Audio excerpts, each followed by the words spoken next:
അസ്സലാമു അലൈക്കും വറഹ്മത്തുള്ളാഹി വബറകാതുഹു. ബിസ്മില്ലാഹിർ റഹ്മാനിർ റഹീം. അൽഹംദുലില്ലാഹ്. പരമകാരുണികനും കരുണാമയനുമായിട്ടുള്ള അള്ളാഹുവിൻ്റെ നാമത്തിൽ സ്തോത്രം അള്ളാഹുവിന് മാത്രം. അവൻ സർവ്വലോക പരിപാലകൻ, പരമകാരുണികൻ, കരുണാമയൻ, പ്രതിഫല ദിനത്തിൻ്റെ നാഥൻ. നിനക്ക് മാത്രം ഞങ്ങൾ ഇബാദത്ത് ചെയ്യുന്നു, നിന്നോട് മാത്രം ഞങ്ങൾ സഹായം അഭ്യർത്ഥിക്കുന്നു. ഞങ്ങളെ നേർമാർഗത്തിലേക്ക് നയിക്കണമേ. നീ അനുഗ്രഹിച്ചവരുടെ മാർഗത്തിലേക്ക് നയിക്കണമേ. നിൻ്റെ കോപത്തിന് പാത്രമായവരുടെയും വഴിപഴിച്ചവരുടെയും മാർഗത്തിലേക്ക് അല്ല തന്നെ. അൽഹംദുലില്ലാഹ്. ഖലീഫ ഉമർ. ഈന്തമരങ്ങൾ ഇടതിങ്ങിയ ശീതള ശാദ്വലങ്ങളിൽ സൂഹിക്കുന്നല്ലയോ മക്കാദേശമേ, നിനക്കായിട്ട് പരമകാരുണികനായിട്ടുള്ള അള്ളാഹു ഉയർത്തിക്കാണിച്ച് ഒരു ധീരപുരുഷനാണ് ഉമർ ബിൻ അൽ ഖത്താബ്. ഖലീഫ ഉമർ റളിയല്ലാഹു അൻഹു. പേർഷ്യൻ സാമ്രാജ്യത്തിൻ്റെ തലസ്ഥാനം പേർഷ്യ പറയുമ്പോൾ ഇപ്പോഴത്തെ ഇറാൻ ഉൾപ്പെടുത്ത പ്രദേശം, ഇപ്പോഴത്തെ ഇറാൻ എന്ന് പറയാം, അതാണ് പേർഷ്യ. അതിൻ്റെ തലസ്ഥാനം കുറേ കാലമായിട്ട് മദായിൻ എന്ന് പറഞ്ഞ സ്ഥലമാണ്. അത് ബാഗ്ദാദ് നഗരത്തിൽ നിന്ന് ഏകദേശം 25-30 കിലോമീറ്റർ അകലെയാണ് സ്ഥിതി ചെയ്യുന്നത്. തെക്ക് ഭാഗത്തായിട്ടാണ് സ്ഥിതി ചെയ്യുന്നത്. ആ നഗരം കാലാകാലങ്ങളായിട്ട് ലോകമെമ്പാടും അറിയപ്പെടുന്നൊരിടമാണ്. അതോടൊപ്പം അതീവ സുന്ദരമാണ്, വളരെയധികം ആകർഷകമാണ്, അന്നും ഇന്നും എന്നും. ആയതുകൊണ്ട് തന്നെ മദായിൻ എന്ന് പറയുന്ന സുന്ദരിയായിട്ടുള്ള ആ ഭൂമികയെ പലരും നോട്ടമിടുകയുണ്ടായിട്ടുണ്ട് സ്വന്തമാക്കാൻ വേണ്ടിയിട്ട്. ആ നഗരം കീഴടക്കാൻ ബൈസാന്റിയക്കാർ പഠിച്ച പണി 18 നോക്കിയിട്ടുണ്ട്. ഇപ്പോൾ മുസ്ലിങ്ങൾക്കും മദായിനുമിടയിൽ തടസ്സമായിട്ട് ഇനി ഒരു കാര്യം മാത്രമേ നിൽക്കുന്നുള്ളൂ. ബാക്കി എല്ലാ തടസ്സങ്ങളും മാറിപ്പോയി. ഇനി ടൈഗ്രീസ് നദി മാത്രമാണ് മുസ്ലിങ്ങൾക്കും ഈ സുന്ദര നഗരത്തിനും ഇടയിൽ നിൽക്കുന്ന ഏക തടസ്സം. ബഹ്റുഷേറിൻ്റെ പതനത്തിന്, അദ്ദേഹം മരിച്ചു വീഴുന്നതിന് മുൻപ് തന്നെ യസ്തഗിർദ് അദ്ദേഹത്തിന് മനസ്സിലായി ഈ രീതിയിൽ മുന്നേറിക്കഴിഞ്ഞാൽ എല്ലാം നഷ്ടപ്പെടുമെന്ന്. ആയതുകൊണ്ട് തന്നെ യസ്തഗിർദ് മുസ്ലിങ്ങളുമായിട്ടൊരു സന്ധിക്ക് ശ്രമിച്ചിരുന്നു. അന്ന് അദ്ദേഹം അവർക്കിടയിൽ നിശ്ചയിച്ച ഒരു അതിർത്തിയുണ്ട്. ആ അതിർത്തി അപ്പുറം നിങ്ങളുടേതും ഇപ്പുറം ഞങ്ങളുടേതും. ആ അതിർത്തി ടൈഗ്രീസ് നദിയാണ്. പക്ഷെ മുസ്ലിങ്ങൾക്കത് സ്വീകരിക്കാൻ മനസ്സ് വന്നില്ല. അതുകൊണ്ടാണ് പേർഷ്യൻ ചക്രവർത്തി തൻ്റെ സൈന്യത്തെ അവിടേക്ക് തിരിച്ചു വിളിച്ചത്, മദായിനിലേക്ക് തിരിച്ചു വിളിച്ചത്.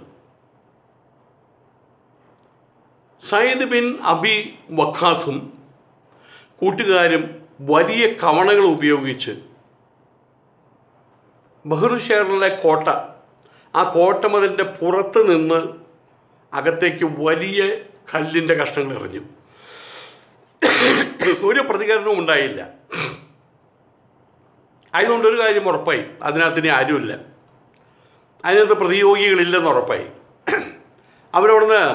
അവരവിടുന്ന് ഉപേക്ഷിച്ച് പോയി എന്ന് അവർക്ക് ഉറപ്പായി. അതോടെ കോട്ടവാതിൽ തുറന്നു. മുസ്ലിം സൈനികരൊക്കെ അതിൻ്റെ അകത്ത് പ്രവേശിച്ചു. അവിടെ ശൂന്യതയാണ് അവർക്ക് കാണാൻ കഴിഞ്ഞത്. ആരും ഉണ്ടായിരുന്നില്ല. മദായിനിലെത്തിയ പേർഷ്യൻ സൈന്യം ടൈഗ്രീസിൻ്റെ മുകളിൽ ഉണ്ടായിരുന്നൊരു പാലമുണ്ട്. ആ പാലം, അവിടേക്ക് ആരും കടന്നു വരാതിരിക്കാൻ വേണ്ടി ആ പാലം പൊളിച്ചു നീക്കിയിരുന്നു. സയ്യിദിനും സംഘത്തിനും ഇനി മുന്നോട്ട് നീങ്ങാൻ കഴിയില്ല. പാലം പാർസികൾ തന്നെ പണിത പാലം പാർസികൾ തന്നെ തകർത്ത് വച്ചിരിക്കുകയാണ്. മറുകരയിലാകട്ടെ തങ്ങളുടെ ലക്ഷ്യമായിട്ടുള്ള ഹർമ്മ്യങ്ങൾ ഇങ്ങനെ ഉയർന്നു നിൽക്കുകയാണ്. ഇനിയിപ്പോൾ എന്താണ് ചെയ്യുക?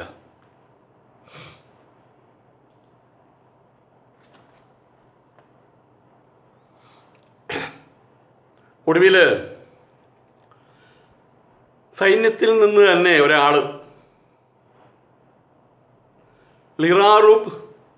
ലിറാറുബ്നുൽ ഖത്വാബ് അദ്ദേഹം മുന്നോട്ട് വന്നു.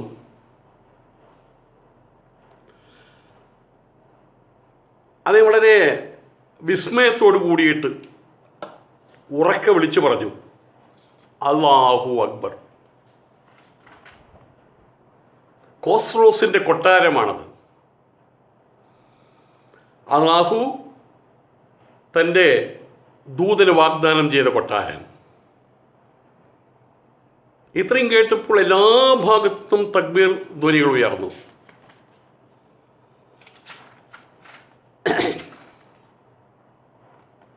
കവികളുടെ കവിതകൾ,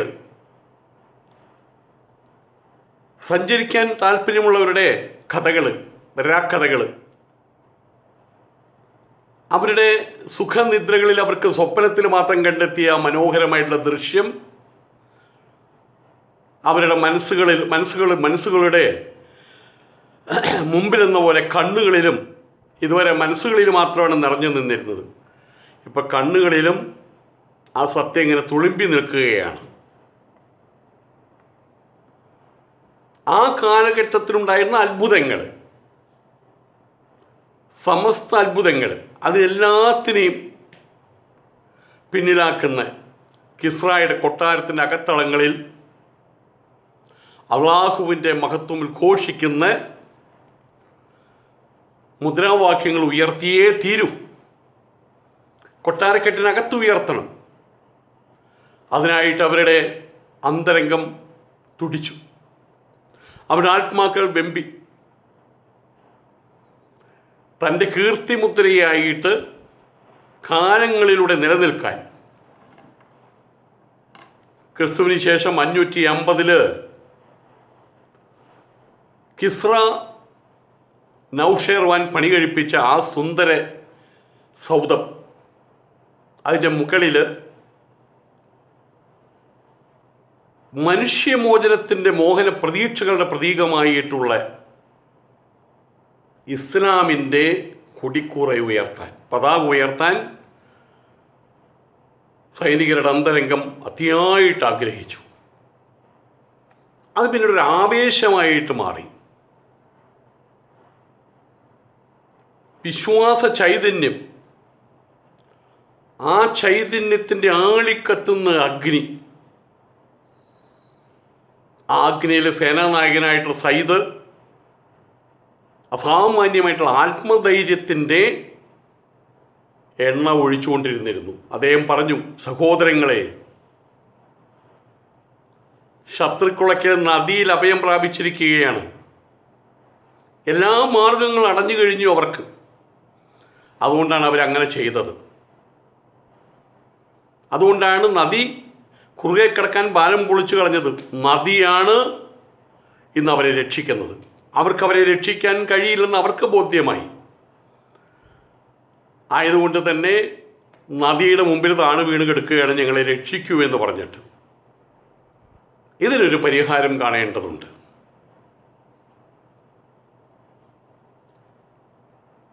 ഈ പറഞ്ഞ കാര്യം ശരിയാണ്. യസ്തകീർത്തി ചക്രവർത്തി ഒരു സിംഹത്തെ കണ്ട മാൻകുട്ടിയെപ്പോലെ പേടിച്ചരണ്ടിരിക്കുകയാണ്, വിറയ്ക്കുകയാണ്. ഇനി അയാൾക്ക് പ്രതീക്ഷിക്കാനൊന്നുമില്ല. മുന്നേറാൻ കഴിയില്ല, പിന്നോട്ട് ഓടാനും കഴിയില്ല. അയാളുടെ എല്ലാ വിധത്തിലുള്ള ആശകളും മറ്റുപോയി, പ്രതീക്ഷകളും നശിച്ചുപോയി. ഒന്ന് പ്രതിരോധിക്കാനുള്ള മാനസികാവസ്ഥ പോലും അയാളിൽ ഇല്ലാതായിരിക്കുകയാണ്.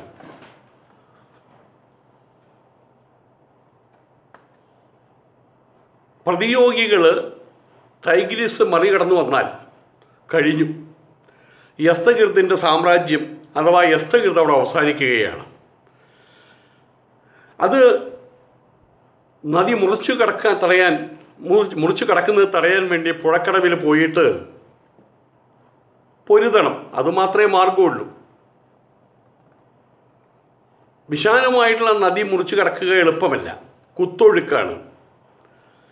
മുസ്ലിങ്ങളുടെ കയ്യിൽ നൗകകളില്ല, നൗകകൾ അവിടെ ഉണ്ടാക്കാനും കഴിയില്ല. പുഴയ്ക്കാണെങ്കിൽ പാലമില്ല, ഉള്ള പാലം തകർത്ത് കളഞ്ഞു. പക്ഷേ ഇത്രയൊക്കെ ആയിട്ട് പോലും വിരണ്ടു പോയവന് ഇരുണ്ടതെല്ലാം പ്രേതം എന്ന് പറയുന്ന പോലെ മുസ്ലിം പടക്കൂട്ടത്തെ കണ്ടപ്പോൾ യസ്തഗിർദ് എല്ലാം മറന്നു. ഇത്രയും സുരക്ഷിതമായിട്ടുള്ള അവസ്ഥയിലാണ് താൻ ഇരിക്കുന്നത് എന്നുള്ളതൊക്കെയും മറന്നു. അയാളുടെ ഉള്ളിൽ പരിഭ്രമമേറി വരാൻ തുടങ്ങി. കൊട്ടാരം കാത്തു രക്ഷിക്കാൻ ഒരുപാട് മാർഗങ്ങളുണ്ട്. പക്ഷെ അതൊന്നും അയാളുടെ മനസ്സിൽ അപ്പോൾ പൊന്തി വന്നില്ല, അതൊന്നും പ്രവർത്തന പദത്തിലും കൊണ്ടുവന്നില്ല. അത് ചരിത്രപരമായിട്ടുള്ള ഒരു അനിവാര്യതയാണ്. ജീവിതത്തിൻ്റെ വഹിക്കാൻ കഴിയാത്ത ഭാരവും പേറി നടക്കുന്നവരും ഏറെയേറെ പ്രയാസങ്ങൾ സഹിക്കുന്നവരും അതുപോലെ തന്നെ അരുതാത്ത പീഡനങ്ങൾ സഹിക്കുന്നവരും ദരിദ്രരും പാവങ്ങളുമായിട്ടുള്ള ആളുകളെ അടിമകളാക്കിയിട്ട് അവരുടെ വിയർപ്പ് ഊറ്റിക്കുടിച്ച് ഈ രീതിയിലുള്ള കൊട്ടാരക്കെട്ടുകൾ ഉണ്ടാക്കി സുഖിക്കുന്നവരെ കാലം വിഴുങ്ങും. അത് സ്വാഭാവികമാണ്. അത് കാലത്തിൻ്റെ ഒരു കാവ്യനീതിയാണ്. മുസ്ലിങ്ങളുടെ മുന്നേറ്റത്തിന് മുന്നിൽ പിടിച്ചു നിൽക്കാൻ തനിക്ക് കഴിയില്ല എന്ന് അദ്ദേഹത്തിൻ്റെ മനസ്സ് മന്ത്രിച്ചുകൊണ്ടിരിക്കുകയാണ്. എവിടെയെങ്കിലും ഓടി രക്ഷപ്പെടുക, എങ്ങോട്ടെങ്കിലും പോയി ജീവൻ രക്ഷിക്കുക, ഇനി അത് മാത്രമേ തന്നെ കൊണ്ട് ചെയ്യാൻ കഴിയുള്ളൂ എന്ന് അയാൾക്ക് തോന്നി. ആയതുകൊണ്ട് തന്നെ പിന്നെ ഒന്നും ചിന്തിച്ച് നിന്നില്ല. തങ്ങൾക്ക് കഴിയാവുന്നത്രേ സമ്പാദ്യങ്ങൾ, സ്വർണമാകട്ടെ, പാത്രങ്ങളാകട്ടെ, വസ്ത്രങ്ങളാകട്ടെ, എന്തൊക്കെയാണ് കിട്ടുക അതെല്ലാം എടുത്തിട്ട്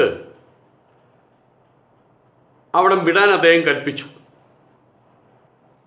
ഹുൽവാൻ അവിടേക്ക് നീങ്ങാൻ സ്ത്രീകൾക്കും അവരെ കുട്ടികൾക്കൊക്കെ നിർദ്ദേശം നൽകി. അതോടൊപ്പം തന്നെ അയാളുടെ പരിവാരങ്ങളും അതേ മാർഗം പിന്തുടർന്നു. യസ്തഗിർദിൻ്റെ മനസ്സിലുള്ള അപ്പോഴത്തെ ഭീതിതമായിട്ടുള്ള അവസ്ഥ, ഒരു മരവിപ്പ്, അത് പട്ടാളക്കാരുടെ അകത്തളങ്ങളിലേക്ക്, പട്ടാളക്കാരുടെ മനസ്സിലേക്കും ടൈഗ്രീസ് നദിയുടെ കുത്തൊഴുക്ക് പോലെ പടർന്നു കയറി. മറുഭാഗത്ത് നിൽക്കുന്നു ഹദ്രത്ത് സയ്യിദ്.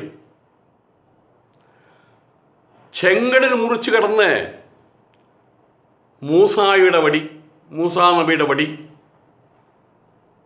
അദ്ദേഹം ആ വടി കടമെടുക്കുകയായിരുന്നു. അദ്ദേഹം ടൈഗ്രീസിൻ്റെ വിരിമാറിലൂടെ അശ്വാരൂഢരായിട്ട് അക്കരെ പറ്റുക, രണ്ടും കൽപ്പിച്ച് അക്കരയ്ക്ക് കടക്കുക, അല്ലാഹുവിനെ മനസ്സിലോർത്ത് വിശ്വാസത്തിൻ്റെ ബലം പേറിക്കൊണ്ട് കടക്കുക അദ്ദേഹം ആജ്ഞാപിച്ചു. യഥാർത്ഥത്തിൽ അങ്ങനൊരു കൽപ്പനയ്ക്ക് വേണ്ടി സൈനികർ കാത്തു നിൽക്കുകയായിരുന്നു എന്നുള്ളതാണ് സത്യം.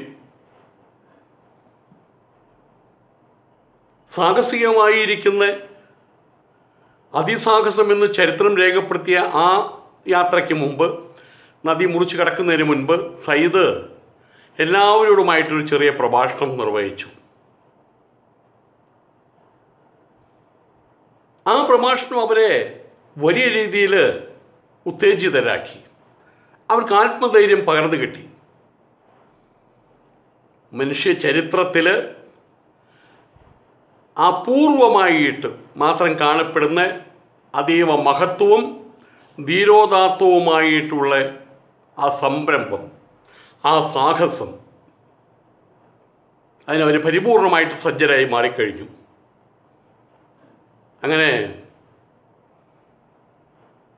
ആസിം ബിൻ അമ്ർ മുന്നോട്ട് വന്നു. ആദ്യമായിട്ട് അലമാരകൾ അടിച്ച് കുത്തൊഴുക്കിലൂടെ കുത്തി ഒഴുകുകയാണ് ടൈഗ്രീസ് നദി. ആ ടൈഗ്രീസിലേക്ക് നേരെ തൻ്റെ കുതിരയെ നയിച്ചു. അതിൻ്റെ പുറകിൽ 60 ആളുകളും. ആ പോകുന്നവരുടെ നേതൃത്വം അദ്ദേഹം അമ്രിനെ തന്നെയാണ് ഏൽപ്പിച്ചത്.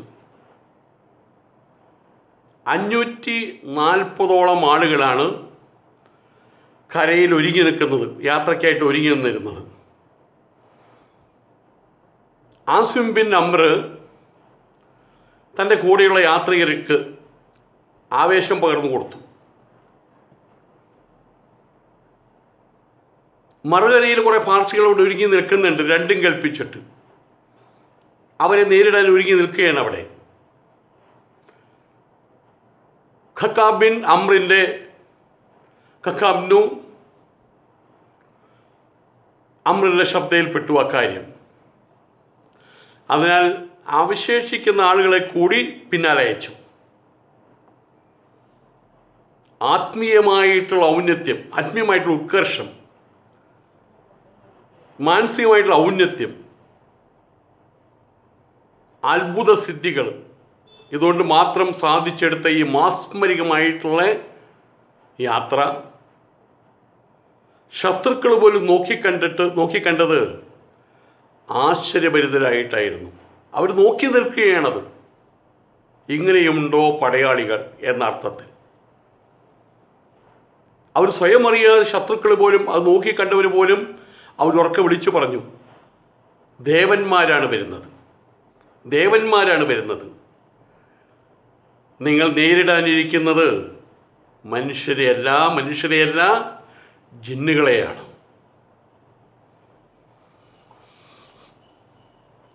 അൽഹംദുലില്ലാഹ്.